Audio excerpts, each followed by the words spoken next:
Planejar o futuro, viver o agora. Longevidade, qualidade de vida e segurança financeira. Para falar sobre tudo isso, hoje nós vamos conversar com o Jurandir e a Ana da Warren Investimentos. Sejam muito bem-vindos, Ana, Jurandir. Por favor, então, para a gente começar, eu gostaria que vocês falassem um pouquinho mais a respeito de si mesmos. Bom, eu sou Jurandir Sel, sou planejador financeiro e consultor da Warren. Eu comecei a trabalhar com finanças pessoais basicamente por uma necessidade familiar. Eu perdi meu pai muito jovem, com 10 anos, minha mãe tinha 27 anos, mais 2 filhos mais jovens. Eu comecei a ajudar minha mãe naquelas contas do dia a dia. Daqui a pouco comecei a ajudar os tios, comecei a ajudar os amigos dos tios, e um dia eu descobri que isso era uma profissão, a profissão de planejador financeiro. Eh, Fui um dos fundadores da Planejar, que hoje dá a mais alta certificação do mercado nacional. Fizemos isso, começamos lá em 1998, fundamos ela em 2000, e em 2000, entre 2000 e 2001, eu saí para fazer um sanduíche de doutorado em Montreal, e lá eu conheci uma disciplina chamada Personal Finance, que eu trouxe aqui para o Brasil, Finanças Pessoais, a qual eu fui professor na UFSC de 2002 até fevereiro desse ano, quando eu me aposentei da universidade. Então, rapidamente, essa é a minha história no campo das finanças pessoais. Obrigada, Jurandir. Seja bem-vindo. Obrigado. Ana, e agora conta um pouquinho mais sobre você aqui pra gente. Perfeito. Bom, eu sou Ana Camila, trabalho no mercado financeiro há 13 anos. Desses 13 anos, 8 como planejadora financeira, e sou certificada pela Planejar, que é uma certificação reconhecida internacionalmente. Hoje no Brasil, para vocês terem uma ideia, são aproximadamente 10 mil profissionais apenas nessa área. Então, faço parte desse nível de selo de qualidade de profissionais dentro do mercado financeiro. Atuo na Warren, que é minha paixão, amo fazer o que eu faço, e fazer parte da vida de muitas pessoas é o meu maior prazer. Seja muito bem-vinda. Obrigada, Ana. Bom, então para a gente começar, Jurandir, fala um pouquinho para a gente sobre esse cenário atual, né, desse aumento da longevidade e quais os principais desafios que isso traz para a gente. Pensar em viver muito significa que você tem que repensar a sua vida. É como se você fosse comprar um carro, por exemplo, você soubesse que dentro de 2 anos você vai ter um novo. Ou se você soubesse que você vai ter que ficar 30 anos com esse carro. Você precisa cuidar dele diferente desde o começo, não é? Então, a expectativa de vida do brasileiro, lá quando eu nasci, era de cerca de 51 anos, em 1961. Hoje, quando eu olho para uma tábua de mortalidade, a minha expectativa de vida vai bater lá aos 83 anos. Se eu fosse mulher, com 63, já ia para 88 anos, vocês vivem mais. Então, como nós estamos vivendo mais, certo? Nós precisamos nos preparar muito bem para essa jornada mais longa. E se preparar tanto do nível pessoal quanto do nível de sociedade. Se você olhar hoje, nós temos 20 milhões de 65 mais, que é quando a gente fica velho oficialmente, segundo a Organização Mundial da Saúde. Em 2050, que é logo ali, nós teremos 50 milhões de 65 mais. Um outro fator importante para a nossa sociedade é que a redução do número de filhos por mulher. Em 2002, nós rompemos uma importante barreira, que era a barreira da média de 2,2 filhos por mulher, que é a taxa de reposição populacional. De lá para cá, ela só vem caindo. O ano passado deu 1,56 filhos por mulher.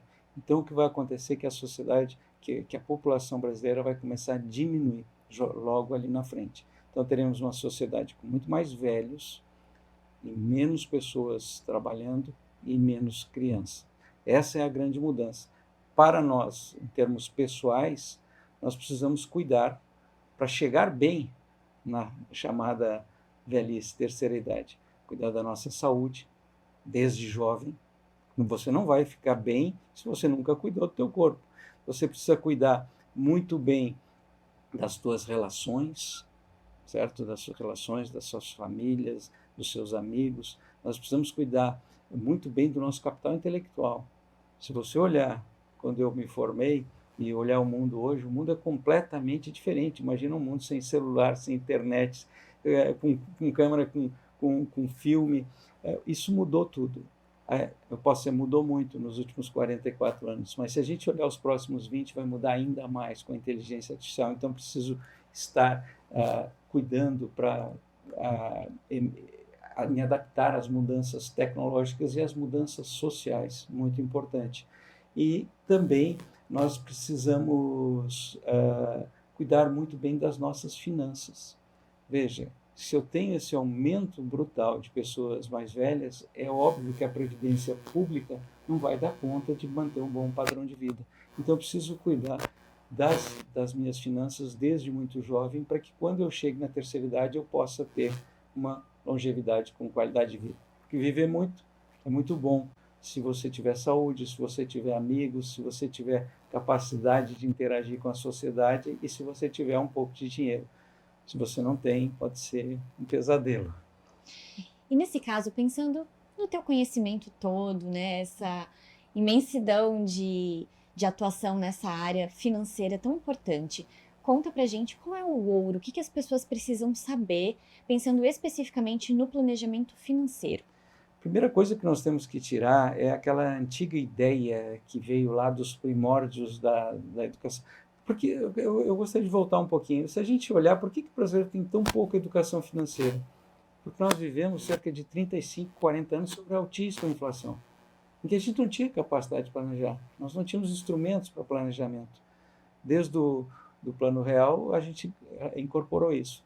E logo no começo veio aquela ideia de que para cuidar do nosso futuro eu precisava estragar o presente. Sabe aquela coisa, não corte mais o cabelo, não tome mais cafezinho, não vá mais a um restaurante, certo? Não tome mais teu chopp, que em 20 anos você vai ter um pequeno apartamento. E um pequeno apartamento que ninguém vai querer morar contigo, porque você vai ser o maior chato do mundo. Então, planejar o futuro não significa você tirar o supérfluo da tua vida, porque é o supérfluo que dá sabor. Eu acho que o que a gente precisa, principalmente, é aprender a tirar o desperdício da nossa vida.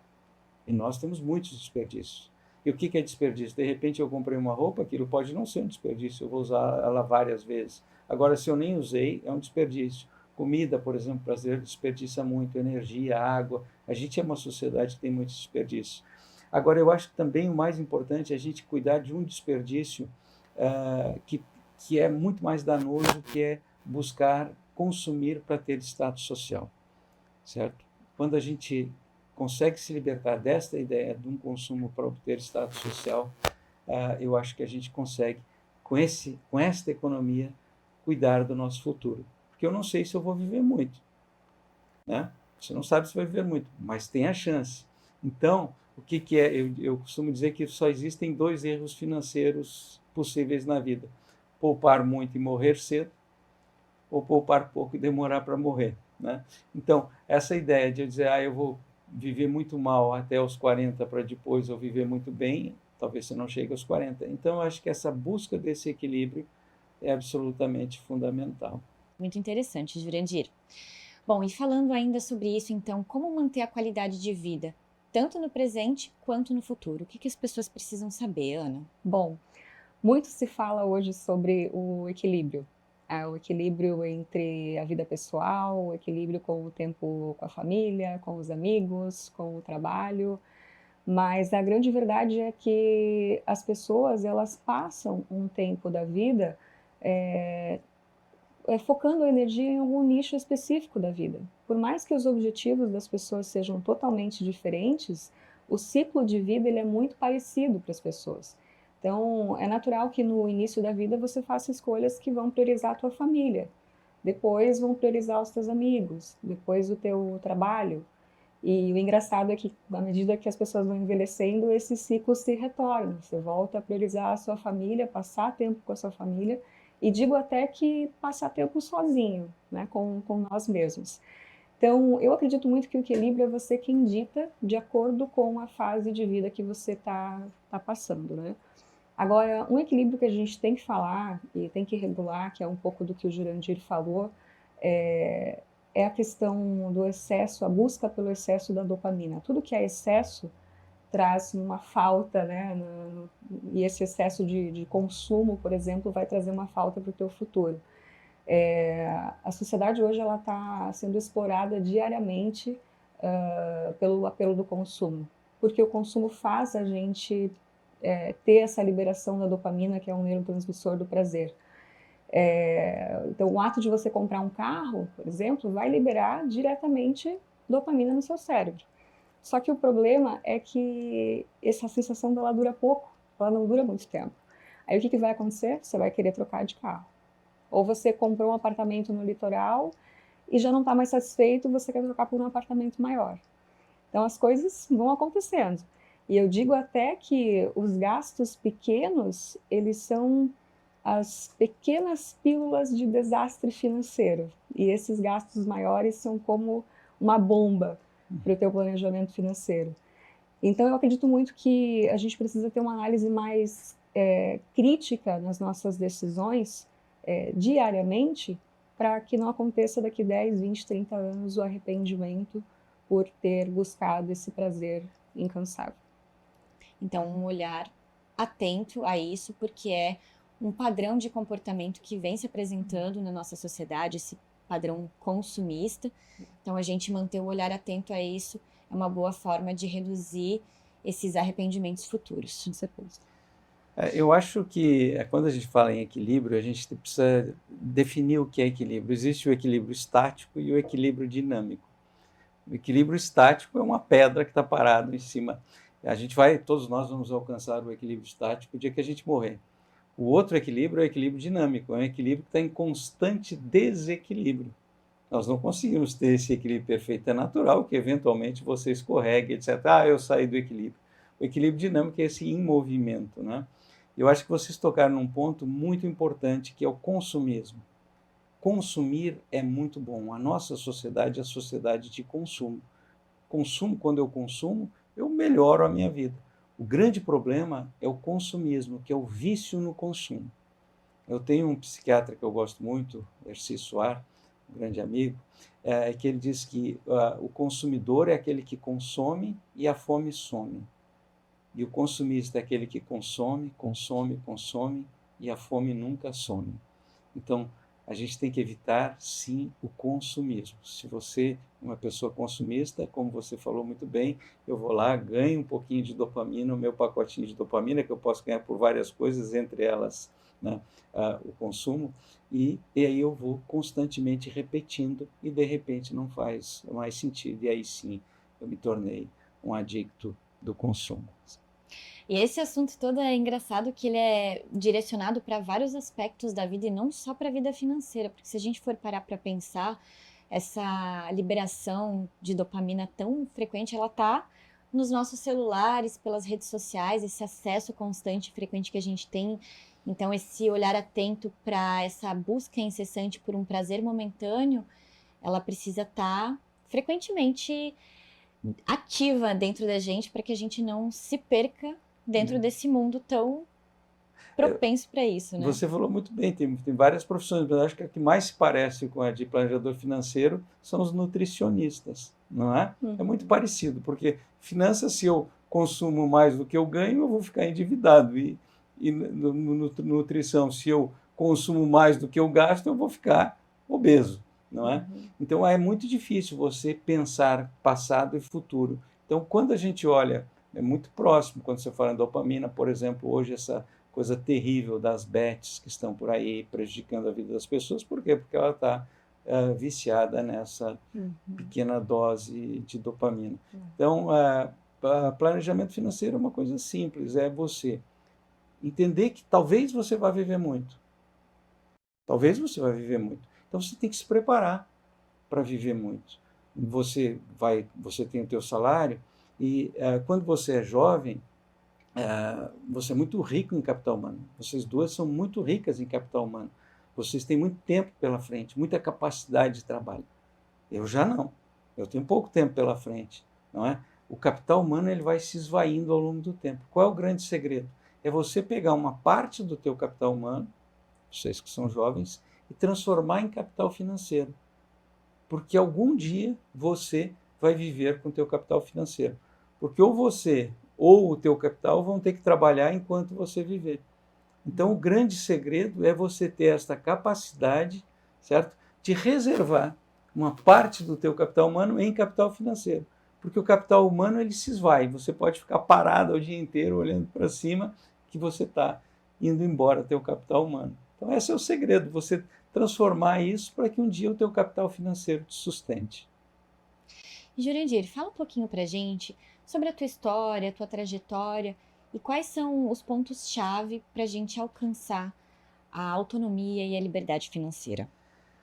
Bom, a minha história, como eu te falei, eu nasci numa família, uma boa situação financeira, etc. Meu pai era empresário e ele vem a falecer. Minha mãe, como era comum no passado, ela não tinha nenhuma preparação, casou muito jovem e tal, e foi, enfim, ter que tocar a sua vida. Felizmente, ela se recuperou, estudou, foi fazer tudo isso.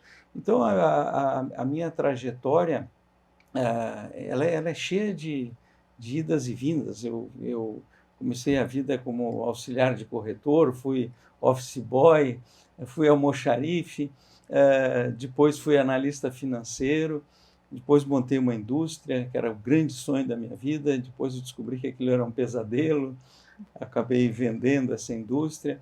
eh, Bem na época do Plano Collor, passei alguns perrengues, fiquei um tempo desempregado. Em 91 eu comecei numa área de reflorestamento e passei a ser professor com dedicação exclusiva. Então trabalhei sempre como professor e sempre trabalhei muito com o mercado financeiro. Década de 90 eu tinha um curso para gerentes de banco, depois eu saí para o doutorado, quando eu retornei e me engajei na Expo Money, que era uma maior feira de educação financeira do Brasil. Foram 13 anos, a gente circulava o Brasil e sempre fazendo consultoria ou para bancos ou para corretoras. E essa área de reflorestamento hoje é meu principal negócio, tá? Que eu tenho esse reflorestamento. E hoje, com 63 anos, eu ainda me sinto muito jovem, com capacidade de trabalhar, não tenho vontade de me recolher aos aposentos, como fala isso. Então, tenho uma rotina hoje boa de exercícios físicos e amo trabalhar, acho que seria um grande desperdício jogar fora, por exemplo, tudo que eu aprendi e parar com tudo isso. Então, amo essa minha profissão de espalhar a educação financeira, tentar trazer a educação financeira para os brasileiros. Isso é o que me move, o que faz acordar cedo todo dia. E como alcançar, né, para as pessoas que são leigas, que não entendem tanto sobre o assunto, o que que você pode dizer de mais importante para aquelas pessoas que buscam, desejam alcançar a independência financeira, a autonomia? Bom, vamos supor que você acabou de se formar, certo? Em jornalismo. Você consegue um emprego, digamos que você vai ganhar R$ 5.000 por mês. Aí eu te pergunto, você pode gastar 5.500? Pode, porque você vai ter crédito, certo? Você vai ter crédito. E você pode gastar 5.500. Se a tua colega também se formou e foi ganhar R$ 5.000, de repente ela decide que ela vai gastar 4.500. Você vai estar vivendo melhor, porque você está gastando 5.500 e ela 4.500. Só que quando chegar 5 vezes o que você ganha, o teu endividamento, quando você passar a dever R$ 25.000, o teu crédito vai acabar. E aí o que você vai fazer? Você pode dizer, não pago mais, e você está fora da brincadeira, ninguém te empresta mais, você está lá com o nome com restrição. A tua colega está ganhando 4.500 e ela já tem algum investimento que vai começar a gerar lucro para ela. E aí se você disser eu vou pagar, você é obrigado a sair dos teus 5.500 e baixar para 4, por 3, 4 anos para você conseguir voltar ao equilíbrio financeiro. Como as pessoas não conseguem fazer isso, o que acontece? Elas passam a vida toda rodando esse endividamento com a falsa impressão de que ela gasta mais do que ganha. Na verdade, ela gasta menos do que ela ganha porque ela está pagando juros. Então, no jogo financeiro, você pode escolher ser investidor ou devedor. E a escolha é tua. Muita gente se culpa ser devedor, pode culpar o governo, a empresa que paga pouco, a mãe que não ensinou. Você pode culpar quem você quiser. Só que você não vai mudar, a menos que você assuma efetivamente a responsabilidade, dizer, eu vou mudar. Então, a ideia é que você gaste um pouquinho menos do que você ganha. Não precisa ser muito. Se você conseguir poupar para a tua aposentadoria e começar jovem 10% do que você ganha, você vai ter tranquilidade no futuro. Você vai sair do jogo dos devedores e vai para o time dos investidores. Essa é a questão simples.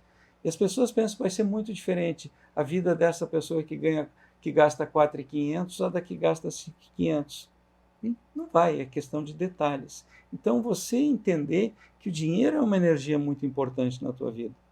E aí você cuidar disso, certo? Você cuidar disso, sem tirar o prazer do teu dia a dia, certo? Porque aí você não vai. É como você pensar, por exemplo, na alimentação. Eu gosto muito de tomar vinho, tá? Mas quando eu sempre me peso, quando eu chego a 70 quilos, significa que lá no IMC eu rompi uma barreira importante. Então eu me autopuno com um mês sem tomar vinho, sem tomar nada, certo? É um mês para tentar voltar lá para o meu equilíbrio. Se não voltei depois de um mês, mais um mês, fazendo isso aqui para tentar manter o equilíbrio, não é?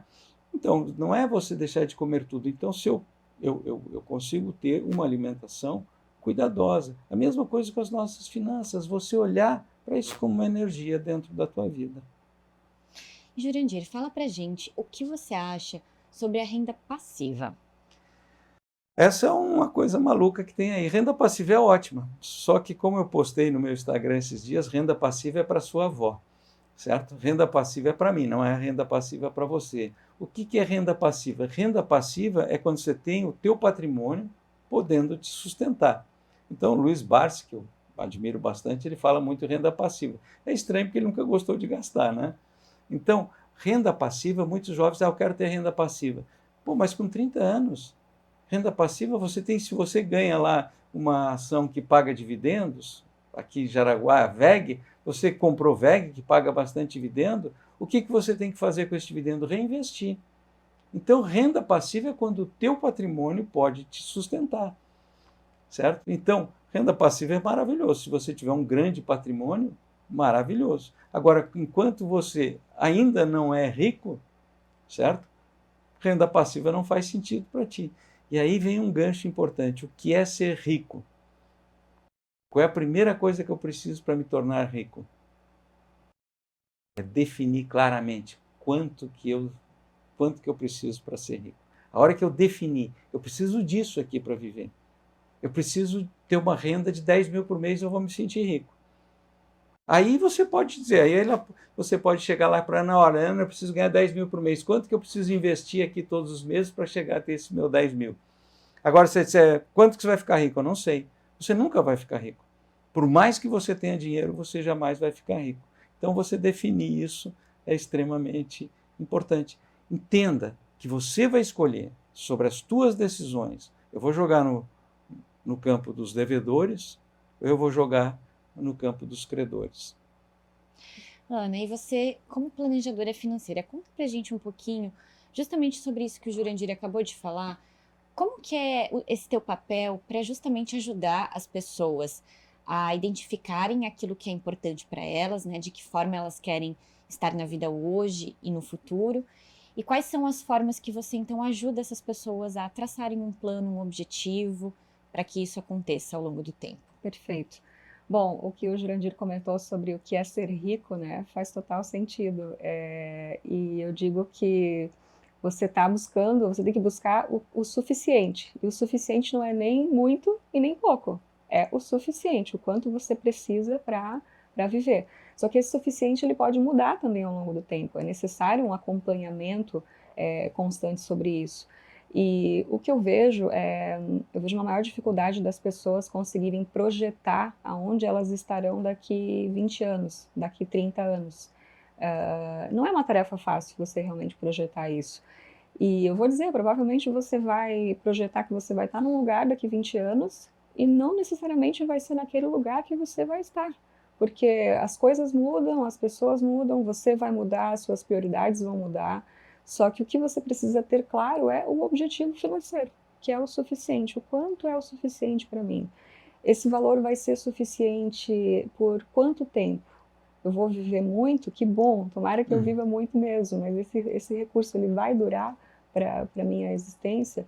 Então, quando você tem a clareza disso, você estipula uma meta e você forma a estratégia e coloca toda a tua energia nisso, coloca toda a tua intenção em fazer aquilo dar certo, aquilo vai dar certo. Independente das mudanças que aconteçam nos próximos 10, 20, 30 anos, do quanto de dinheiro você precisa, é o ponto inicial, o ponto de partida. Eu costumo dizer, né, Ana, que planejamento não é barco a motor, é barco a vela. Não é? A gente nunca sabe o que vai acontecer. Então, como eu não sei o que vai acontecer amanhã, eu não me planejo. Mas se você pega um barco a vela e sai à deriva pelo mundo, você está à deriva, não é?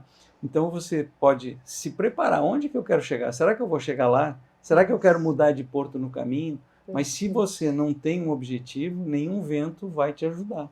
Então, né, planejamento é barco a vela. Entender que pode mudar, que as coisas se alteram durante o tempo. Mas eu preciso saber aonde que eu quero chegar. Exato. Isso é fundamental. Exato. E eu acho que partir do princípio que nem tudo vai dar certo é um ótimo começo. Não que eu sou pessimista, quem me conhece sabe o nível de otimismo que eu tenho na minha vida, mas você acaba criando uma margem de erro para poder tomar decisões que vão te trazer mais conforto. Justamente o que o Jurandir comentou. Bom, hoje eu sou feliz na minha carreira, eu sou feliz no meu trabalho, mas se amanhã eu quiser mudar, eu consigo fazer essa mudança de rota? Hoje eu tenho um trabalho e sou remunerado por X. E amanhã, se eu não tiver mais esse trabalho? Então, partir desse princípio que as coisas podem não dar certo, vão te trazer essa margem de segurança e um conforto para começar a tomar as decisões. Uma coisa importante quando a gente fala de longevidade é a gente entender que vocês mulheres vivem mais. E, portanto, vocês mulheres precisam de mais dinheiro do que um homem. É mais importante para a mulher ter uma preparação para a aposentadoria, pela expectativa, 4, 5 anos a mais do que os homens. E, felizmente, as mulheres começam a tomar gosto pelo mundo dos investimentos, mas ainda é pouco. Grande parte das mulheres ainda está fora do mundo dos investimentos. E vocês, mulheres, precisam vir para o mundo dos investimentos. Vocês ganharam, né, o espaço de vocês e estão lutando com galhardia para ganhar o espaço dentro das empresas, dentro da sociedade, um negócio maravilhoso. Mas também precisam lutar para ganhar, né, protagonismo no que se refere a investir. Ainda tem muitas mulheres, você sabe, que delegam eventualmente lá ao companheiro, ao marido, essas decisões financeiras, né? E aí, muitas vezes, às vezes, quando delegam, fazem tudo isso, eventualmente vem uma separação, a gente falou das separações tardias, e fica numa situação difícil. Então, para as mulheres que nos ouvem ou assistem, é fundamental que vocês tomem, né, controle sobre a situação financeira de vocês, que vocês se preparem para essa vida longa, né? A mulher tem essa ideia do cuidado, que é importante, mas ela precisa se cuidar, em primeiro lugar, dela mesma, porque ela vai viver mais tempo. Ótimo ponto, Jurandir. Hoje na Warren a gente tem muito esse cuidado quando a gente atende um cliente. Eu vou dizer, a maior parte do nosso público é ainda um público masculino, né? Mas a gente toma cuidado de convidar a família para participar da reunião. Traz a sua esposa, traz os seus filhos, vamos falar de educação financeira, vamos falar de planejamento financeiro, até mesmo para esses adolescentes que estão iniciando agora no mercado de trabalho ou iniciando a faculdade. É muito gratificante poder projetar e mostrar para eles, daqui 30 anos você pode estar nesse lugar aqui.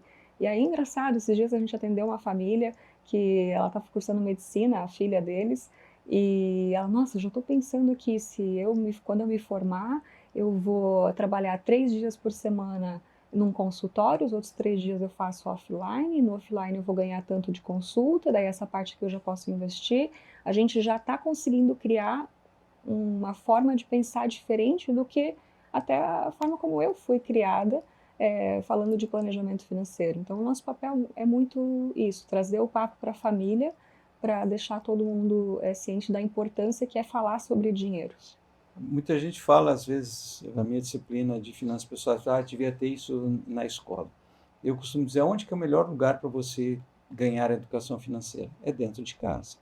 Então, os pais devem expor a sua situação financeira para os filhos desde muito jovem, explicar, olha, tem isso, trazer os filhos para esse planejamento ou para superar dificuldades, né? Também é muito importante para os pais que eles sempre cheguem do trabalho contando uma coisa boa, né? Tem muitos pais que meu filho não quer trabalhar, mas a vida inteira você falou que trabalhar era ruim.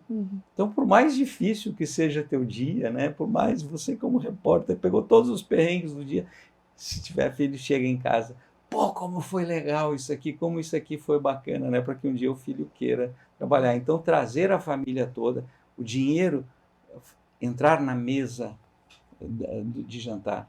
Muitos alunos meus diziam, meu pai disse, quando a gente ia falar dinheiro, aqui na mesa dessa casa não se fala dessa porcaria. É terrível isso, né? Então você precisa trazer isso para o seio familiar, para dar educação financeira para os filhos desde muito jovens. E falando nisso, então, sobre conselhos para os jovens, Jurandir, conta pra gente quais conselhos você daria para o Jurandir de 30 anos atrás. Bom, teria que ser 40, né? Que o meu já um pouquinho.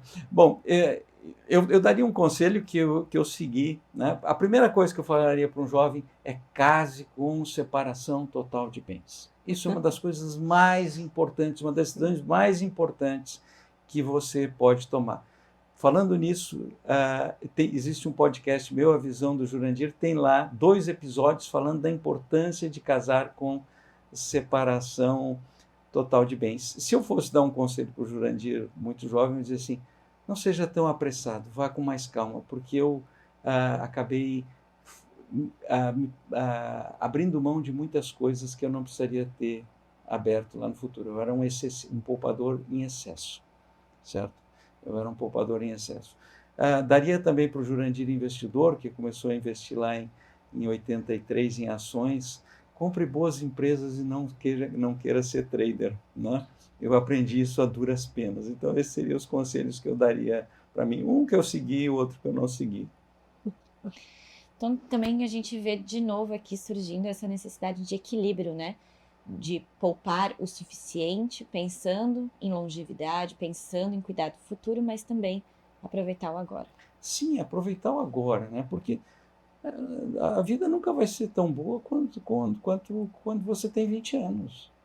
Essa coisa de dizer que velhice é a melhor idade. A melhor idade é uma ova, a melhor idade é os 20, não é? É os 20 anos, essa é a melhor idade. Então, agora, você precisa entender, Warren Buffett, né, ele tem uma fala que é excepcional, né? Ele chega lá dentro de algumas turmas universitárias e diz assim, imagina que hoje você vai ter o melhor carro do mundo, o carro que você sonhar, escolha qualquer carro. E os jovens imaginam ter lá, sei lá, um carrão e tal. Esse agora tem uma pegadinha. Esse é o único carro que você vai ter a sua vida inteira. Você não vai poder trocar ele nunca mais.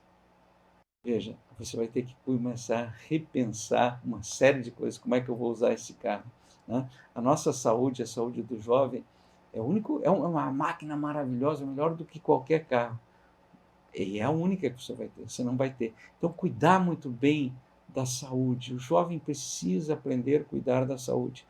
E é assustador, quando a gente olha dados, né? A gente vai ver que talvez a gente até comece a ter uma redução da expectativa de vida, né? Com consumo de ultraprocessados, uso excessivo de substâncias tóxicas, sedentarismo, excesso de peso. Então, eu acho que a gente precisa olhar, cuidar disso tudo. E cuidar das nossas finanças, porque são pequenas decisões que vão te levar para o campo dos investimentos. Então, o jovem precisa olhar, poxa, bem, o jovem normalmente tem muita dificuldade de pensar no amanhã, mas precisa fazer um esforçozinho, precisa automatizar. Se eu estou ganhando lá, quem sabe eu já tiro 10% e deixo programado lá para a minha carteira de aposentadoria. Ou se eu tiro mais 5% para a minha carteira de férias, mais 3% para a minha carteira para comprar uma prancha de surf. Jogar isso aqui, né? Colocar essa automatização, o que a Warren possibilita muito, né? A gente consegue colocar lá as figurinhas dos nossos sonhos e olhar para isso. E para a aposentadoria, não tem nada melhor do que você ter um PGBL ou um VGBL. É imbatível, certo? Porque você tem uma série de incentivos fiscais e você tem esse incentivo para pensar em longo prazo. Então, para os jovens, se puder, entre lá num plano de previdência, se trabalhar numa empresa, faça adesão ao plano de previdência da empresa, complemente isso com um plano dentro da Warren lá, ou, enfim. O PGBL e o VGBL são fundos de investimentos, certo? Que têm um incentivo governamental. Se você tem um fundo de investimentos qualquer em um banco, agora no final do mês você vai ter o chamado Come Cotas. O governo vai olhar lá para você e vai dizer quanto que eu ganhei nesses últimos 6 meses. E ele tira antecipadamente esse teu imposto, certo? No PGBL e no VGBL você não tem o Come Cotas, que é feito 2 vezes por ano em todos os fundos de investimentos. Essa é uma grande vantagem. Então, o PGBL e VGBL são fundos de investimentos com objetivo de longo prazo. Então, se você paga imposto de renda pelo teto, você vai estar pagando 27,5% de imposto de renda sobre o adicional. Se você colocar até 12% da tua renda bruta no ano de 2024, lá no ano de 2025 você vai pagar imposto de renda apenas sobre 80%. E lá no futuro, se você entrar no regime regressivo, em vez de você pagar 27,5%, você vai pagar 10%, certo? Você deixa de pagar 27,5% agora e vai pagar 10% lá na frente. No VGBL, é para quem paga imposto de renda pelo formulário simples. Então, se eu pago imposto de renda pelo formulário simples, V, vida gerador de benefícios livres. Se eu pago pelo formulário completo, P de pato, plano gerador de benefícios livres. Essa é a grande diferença. E a vantagem que você tem, uma jovem como você, fazer adesão a um plano desse e automaticamente, todo dia que você ganha teu salário, você já faz este investimento, né? Além de você estar livre do Come Cotas, certo? Você ainda tem uma grande possibilidade de redução do teu imposto de renda a pagar. E o que mais que as pessoas que querem se preparar para o futuro precisam saber sobre previdência, né, sobre esses investimentos? Existem outras formas que podem ser mais adequadas, depende do caso, como que funciona? Bom, quando a gente faz planejamento financeiro, a gente sempre divide numa coisa chamada 3 caixinhas, ou pode ser 3 baldes, 3 reservas. Você sempre precisa dividir os teus investimentos em 3 grandes reservas. A primeira é a nossa reserva de imprevistos. A reserva de imprevistos é como a caixa d'água da nossa casa. Por que a gente tem caixa d'água no prédio ou na nossa casa? Porque eventualmente pode faltar água da rua, certo? Então a reserva de imprevistos ela deve conter cerca de 3 meses dos teus gastos e ela deve estar aplicada em investimentos de altíssima liquidez, que eu posso tirar a hora que eu quiser, como os fundos de investimentos DI ou o Tesouro Selic. Tem que estar ali à minha disposição, certo? Está ali sempre à disposição. Então, o planejamento financeiro sempre começa você fazendo a tua reserva de imprevistos, porque eu sei que eu terei imprevistos, certo? Ter esses 3 meses. Se eu não tenho essa reserva e eu tenho imprevisto, o que acontece? Eu vou buscar o crédito mais caro, rotativo do cartão de crédito, rotativo lá do cheque especial. Feita essa reserva, eu preciso começar a fazer uma reserva para o futuro, certo? E essa reserva para o futuro pode ser num PGBL, num VGBL ou num fundo. Essa reserva eu tenho que correr o que a gente chama de risco de mercado. Essas flutuações, por exemplo, que eu tenho nos títulos públicos de longo prazo ou nas ações. Eu vou fazer essa segunda reserva. E a terceira reserva é aquela que a gente gosta de fazer, que é a reserva para os sonhos. Talvez para uma viagem, para trocar de carro, para comprar a casa própria, para fazer uma festa, seja lá o que for. Dividindo essas 3 reservas, certo? Você consegue ter um bom planejamento financeiro, certo? É básico, é simples, né? Cada uma dessas reservas com características próprias. E aí a vantagem, por exemplo, lá na Warren tem o plano, o Life, né? É Life, né? Que a gente faz efetivamente, você usando desta ferramenta, você consegue entender esse teu fluxo financeiro, né? Fiz a minha reserva de imprevistos, não tive imprevistos, ela fica parada ali, como a nossa caixa d'água, certo? Planejamento futuro, preciso automatizar, porque é muito difícil eu pensar, pô, vou tirar agora para gastar lá os 65, automatiza. E o dos sonhos é fácil você fazer, porque aí você está com aquela vontade de, né, de realizar esse teu sonho. Isso é o planejamento financeiro, bem simples. Jurandir, para você é simples, mas assim, para pessoas leigas como eu, Certo. qual é o papel, por exemplo, da Warren nesse caso, né? Vocês levam pela mão? Ajudam a pessoa assim que não entende absolutamente nada sobre o assunto? Como que funciona? Perfeito. Bom, a tua pergunta anterior, ela vai casar muito com a minha resposta. Você perguntou para o Jurandir, bom, as pessoas elas têm que saber um pouco mais além nessa questão da PGBL, FGBL, o que mais que elas precisam saber? Bom, eu digo assim, quanto mais conhecimento você tiver sobre o mercado financeiro, é melhor. Conhecimento ninguém te tira. Mas quando você tem a segurança em delegar isso para alguém, no caso é a Warren, alguém que você tem a certeza de que vai estar trabalhando do teu lado, você não precisa entender sobre tudo. Porque hoje a gente delega muita coisa para profissionais. Você está com dor, você vai no médico. Você precisa de um advogado, você vai procurar o melhor advogado na tua região. E você precisa de um consultor financeiro, você precisa começar a entender o teu planejamento de futuro. Você procura quem hoje? Você procura um consultor financeiro, você pode contar com a gente para isso. Então, a Warren hoje faz um atendimento baseado nos objetivos financeiros, que é o planejamento financeiro chamado LIFE, onde o cliente ele senta conosco, a gente entende todo o contexto de vida dele, quais são os objetivos dele, o que ele quer fazer com esse recurso a curto prazo. Eu quero comprar uma casa, eu quero morar fora, bom, eu quero me aposentar daqui 20, 30 anos, vamos então colocar aqui na ferramenta e entender se vai dar. Se não der, o que a gente precisa fazer ao longo do tempo para ajustar para com que esse teu objetivo aconteça lá na frente. Então, a gente dá todo o caminho, dá toda a rota. E, claro, tem um papel importante aqui nosso, em fazer um bom trabalho de gestão e entregar resultados, e um papel muito importante também do próprio investidor em se comprometer com o eu do futuro em fazer essa alocação. É mais ou menos como se eu pensar, eu não entendo nada de mecânica de carro, mas eu consigo dirigir um carro, certo? Eu não preciso entender profundamente, mas se eu entendesse profundamente de mecânica, seria muito melhor. Muitas vezes, meu irmão que entende de mecânica pega meu carro, está com defeito aqui, mas eu consigo dirigir. Quando você pensa na Warren, eu gosto muito da Warren, por uma questão muito simples. Muita gente pensa que eu vou ter essa assessoria financeira de graça. Tem muitos bancos que dizem que te dão assessoria de graça. Tem muitas corretoras que te dizem que tem essa assessoria de graça. Mas ninguém vai trabalhar de graça. Imagina que você vai num médico e esse médico não te cobra. Mas você vai sair daqui com a receita e você vai comprar naquela farmácia ali. Você vai ficar com dúvida. Isso é o que acontece tradicionalmente no mercado financeiro.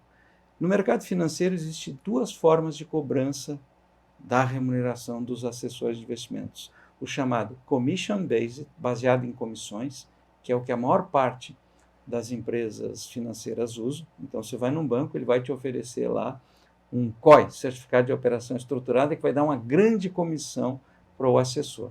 Ele vai te oferecer um fundo jovem que começou, que dá uma comissão muito, muito alta. A Warren, ela usa o mesmo modelo que é utilizado nos private bank, que são aquelas estruturas que atendem multimilionários. É o chamado fee-based. Ela te cobra um percentual fixo sobre os investimentos. Então, a Ana não tem nenhum incentivo, por exemplo, em oferecer um produto que não seja bom para você, mas seja muito bom para ela, porque ela vai ganhar a mesma comissão, o mesmo valor, a Warren vai ganhar o mesmo valor sobre qualquer produto financeiro que ela indique para você. Então, você tem tranquilidade, certo? Claro, se você for um expert no mercado financeiro, não vai fazer muita diferença como que eu vou pagar. Mas se você é um leigo, vai fazer uma enorme diferença você saber com quem que você está tratando. Então, a Warren tem essa vantagem de te cobrar um valor fixo, certo? Agora entrou uma legislação recente que obriga, certo, todas as corretoras a trazerem um extrato te mostrando quanto que você pagou de comissão. Então, é o fim daquela ideia da assessoria financeira gratuita. Agora, o mercado começa a entrar nesse outro modelo. Então, por isso que você pode levar as suas dúvidas lá para a Warren e você acabar tendo, então, essa tranquilidade de, mesmo sem saber muito bem o mercado financeiro, entender que você vai receber as indicações dos produtos financeiros que são ideais para você. Bom, Jurandir e Ana, eu acho que é muito comum para as pessoas leigas pensarem que investir não é para mim. Eu não tenho renda suficiente, talvez, é difícil sobrar algo no meu planejamento financeiro. Às vezes o planejamento financeiro consiste em pagar conta, pagar incêndio, né?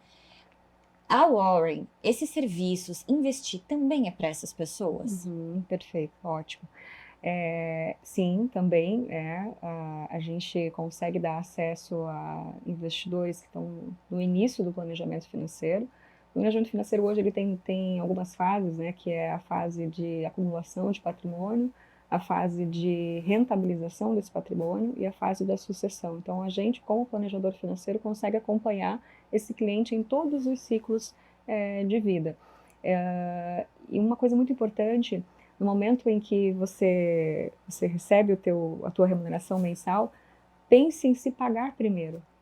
Não pague suas contas. Pense, bom, aqui deixa eu reservar a caixinha do futuro, como o Jurandir comentou, seja ela no início, eu vou começar com pouco, 5% do meu salário, depois eu vou aumentando para 10%, 20%, 30%, chegar num patamar onde eu possa reservar um pouco para o futuro, um pouco para o dia a dia, que é a questão do prazer e das coisas que você quer fazer no dia a dia, e para as emergências.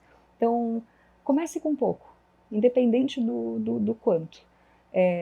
Lembre que se você ganha hoje, vou dar um exemplo, 5 mil reais, mas você consegue poupar 1.000, você é muito mais rico do que aquele que ganha 10 mil e não poupa nada. Então, o importante é você poupar algum recurso mensalmente. Tem que se pagar primeiro. Então, a Warren tem essa disposição para apoiar pessoas que também têm uma renda mais baixa, mas que querem investir e cuidar do futuro. Sim, para todos. E o que mais que vocês podem contar aqui para a gente, aproveitando que a gente está nesse bate-papo? O que mais é relevante para que as pessoas jovens, principalmente, saibam hoje, pensando no cuidado com o futuro? Bom, a primeira coisa que o jovem precisa pensar é que, se ele tiver sorte, ele vai ficar velho. Não é? Precisa ter sorte para chegar lá. Eu entendo que a principal questão para os jovens é, primeiro, os jovens vêm se informando muito pelas redes sociais. Pense o que está por trás daquele influencer. O que move aquele cara? Quem que está remunerando essa pessoa? Isso é muito importante, porque existe hoje, infelizmente, tem uma quantidade imensa de informações financeiras nas redes. No passado era muito difícil você conseguir informações financeiras. Hoje você tem excesso de informações financeiras. O que é difícil hoje é você saber em quem confiar. Então pense sempre, o que esse cara está fazendo? Tem muita gente que diz assim, eu sei que essa ação está barata. Veja o tamanho da arrogância que existe quando uma pessoa diz que eu sei que essa ação está barata. No Brasil tem mais de 28 mil, eu perdi os dados, mas são 28 mil e poucos fundos de investimentos. Se cada fundo de investimentos tiver aqui 3 pessoas, são mais de 100 mil pessoas profissionais olhando para cerca de 400 ações. Olhando o dia todo para essas 400 ações. Quando eles acham uma ação que eles acham que está barata, ele vai lá e compra. E o preço tende a subir. Quando acha que está caro, vai lá e desce. Isso é o que se chama de eficiência dos mercados. E aí, de repente, um cara diz, eu sei que essa ação está muito barata. Vamos supor que um investidor profissional ele descobre que tem um ativo ou uma ação lá barata. O que ele vai fazer? Ele vai ficar quieto e vai comprar. Não é? É o que ele vai fazer. E aí depois ele vai esperar o preço subir. Agora, se eu tenho milhões de pessoas me seguindo, eu compro essa ação, ou mando alguém comprar, e aí quietinho eu começo a dizer que essa ação está super barata. Um monte de gente vai começar a comprar essa ação, e aí quando ela estiver cara, eu vendo, e aí eu digo que ela está cara, as pessoas vão vender. Então isso é uma manipulação que vem acontecendo dentro do mercado. A Ambima vem tentando cuidar muito dessa questão dos influenciadores, mas a gente sabe que não é fácil. Então, os jovens que vêm se informando muito pelas redes sociais, tomem cuidado. Pense um pouquinho em quem está e por que essa pessoa está falando o que está falando. Acho que esse é o desafio. Excesso de informação, certo? Excesso de informação, como filtrar essas informações. E eu vejo que o planejamento financeiro ele não te impede de continuar apostando, vou falar essa palavra mesmo, em Bitcoin, por exemplo. Não te impede. A diferença é que você vai apostar em Bitcoin com um percentual bem pequeno do seu patrimônio, que é aquele percentual destinado a alto risco e que, independente do que aconteça com aquele volume, você não vai ter um planejamento financeiro afetado lá na frente. Então, as pessoas só têm que tirar um pouco essa visão de que acumular patrimônio é algo rápido e fácil, né? Infelizmente, tem muitas famílias perdendo a poupança de uma vida inteira, acreditando que isso é fácil, acreditando nas informações que estão de fácil acesso hoje. Então, o planejamento financeiro ele vai te traçar a rota. Você pode ter emoção ainda na vida, pode, mas ele vai te dar uma emoção de futuro. A gente diz que o planejamento financeiro, cuidar das finanças, é como você vê, é tão empolgante quanto você vê a grama crescer, né? É aborrecido, né? Então, se você olhar, por exemplo, com as criptos, se você tem um sonho, por exemplo, de casar daqui a um ano, você não vai colocar essa poupança em cripto. Você pode perder muito. Mas se o teu sonho, por exemplo, é fazer uma volta ao mundo, e eu disse assim, mas e se não der para fazer essa volta ao mundo? Não deu. Aí talvez esse valor você possa colocar num algum ativo altamente arriscado, como as criptos. Agora, tome cuidado que sempre que existe algo novo, surgem os golpistas que usam desse algo novo, né, para chamar as famosas pirâmides financeiras. E é triste a gente ver como tem pessoas, né, usando da boa-fé das pessoas, né, com promessas de rentabilidades muito elevadas.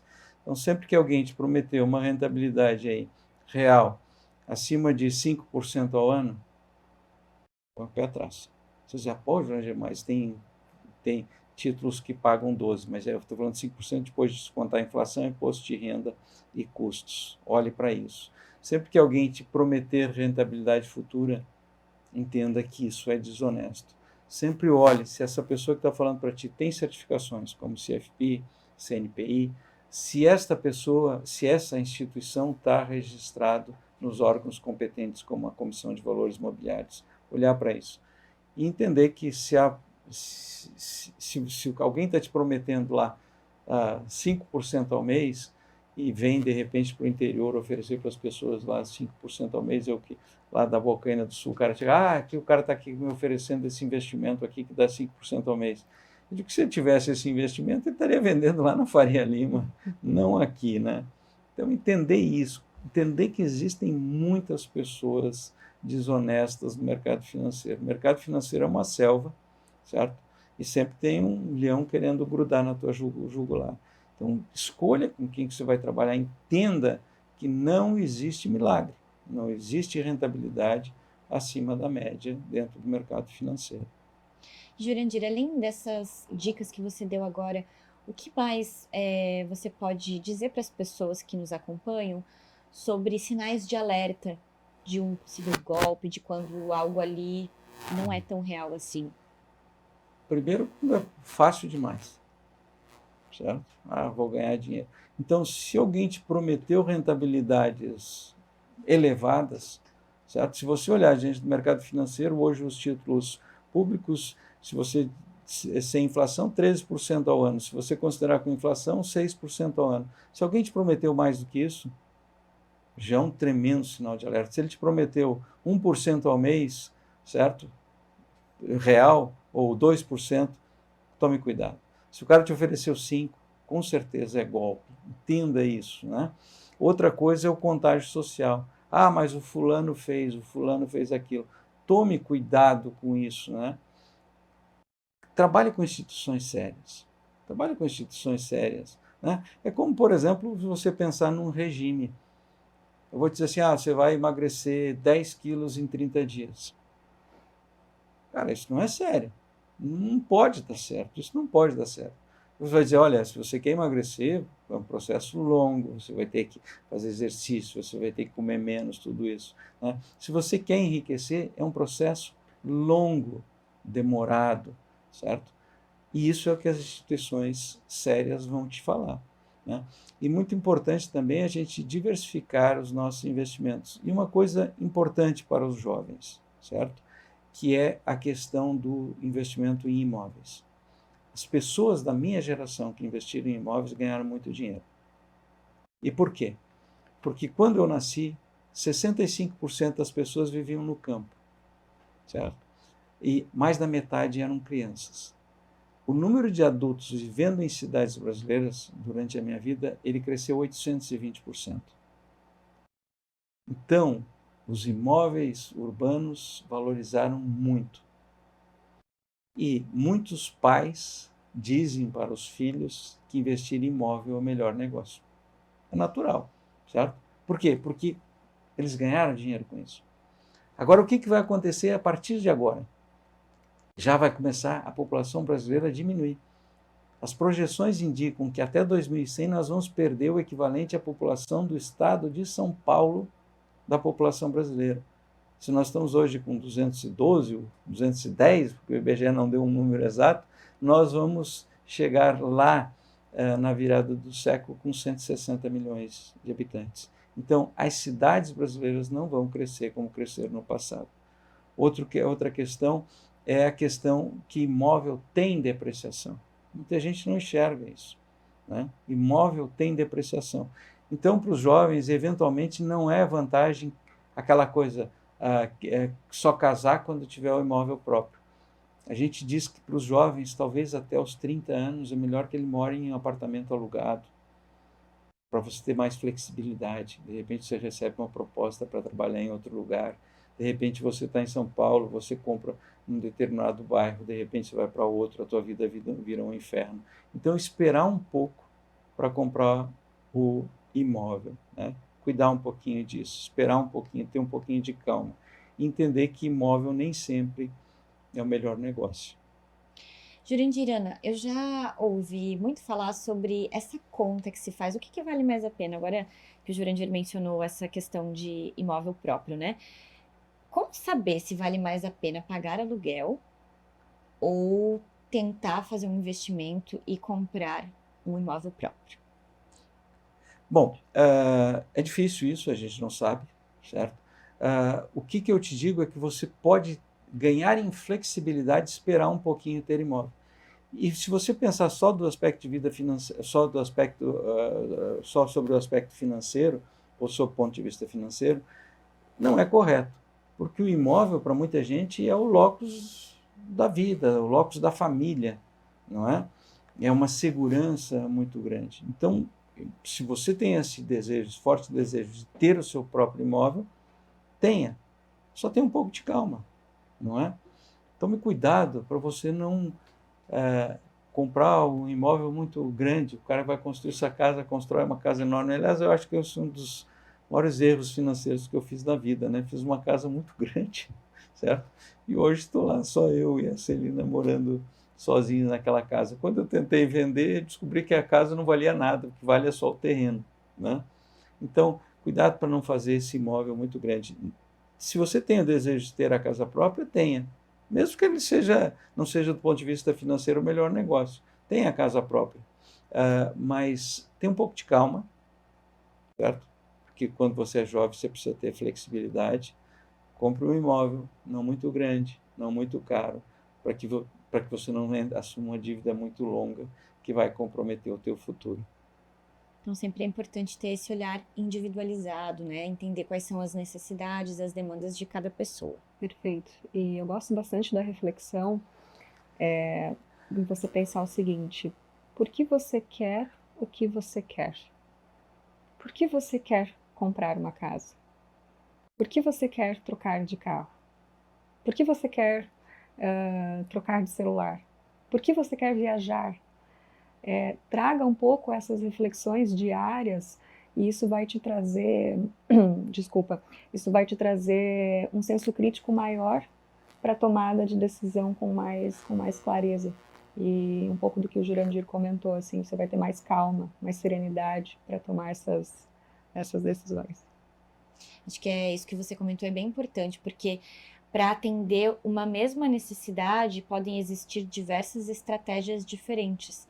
Às vezes a gente fica muito apegado a uma estratégia específica para cuidar, às vezes, de uma necessidade de segurança, que eu posso cuidar disso com uma outra estratégia mais adequada. Perfeito. Então, acho que ter esse olhar realmente é bem importante para tomar decisões mais assertivas. É como se você for lá numa nutricionista. Uma boa nutricionista, ela vai primeiro conversar contigo, entender. Ela vai dizer assim, olha, eu vou cortar aqui totalmente o vinho. Eu vou dizer, não, você não vai fazer. Né? E talvez para outros, não, tudo bem, está tranquilo, não tem problema nenhum. O que você gosta no café da manhã?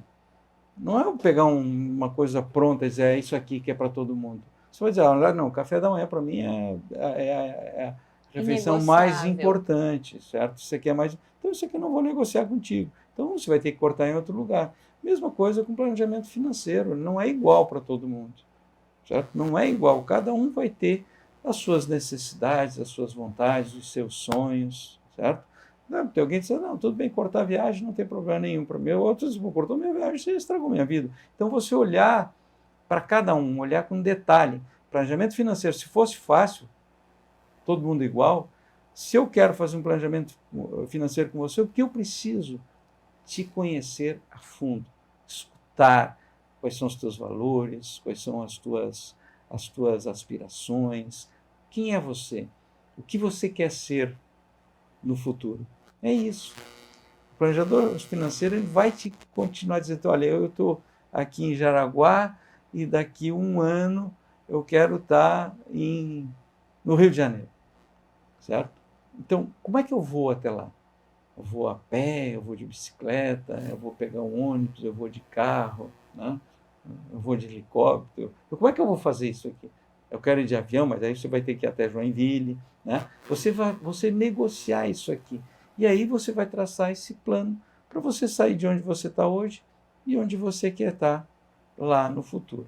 Agora, como a Ana te falou, isso não é garantia. Eu tracei um plano, não é garantia.